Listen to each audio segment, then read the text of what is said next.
Hasil laboratorium forensik ijazah Jokowi dari Barreskrim Polri tidak begitu saja diterima Roy Suryo. Pakar telematika itu mengaku juga melakukan identifikasi dan komparasi mandiri terkait ijazah Jokowi. Ia mengidentifikasi secara mandiri gambar fotokopi ijazah Jokowi dengan 3 ijazah alumni UGM Fakultas Kehutanan yang lulus di tahun 1985.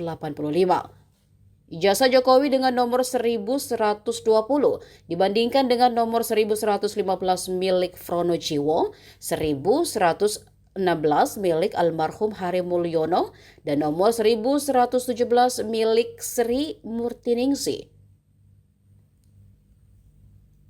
Dilansir dari Tribunnews.com, Roy Suryo menyoroti posisi logo UGM dengan tulisan yang tercetak di masing-masing ijazah, terutama huruf Z pada tulisan ijazah dan huruf A pada tulisan sarjana. Ia menyebut ada perbedaan dari fotokopi ijazah milik Jokowi dengan 3 ijazah lain. Posisi huruf Z dari kata ijazah di ketiga ijazah pembanding lebih turun alias lebih masuk ke bawah pada logo UGM, dibandingkan dengan ijazah milik Jokowi yang terlihat lebih ke atas alias hanya masuk sedikit pada logo UGM. Artinya, kata dia, ijazah Jokowi sama sekali tidak identik dengan 3 ijazah pembanding. Ia pun tak bisa memastikan bahwa 3 ijazah pembanding itu sama dengan yang diperiksa oleh Puslap 4 Mabes Polri sebelumnya.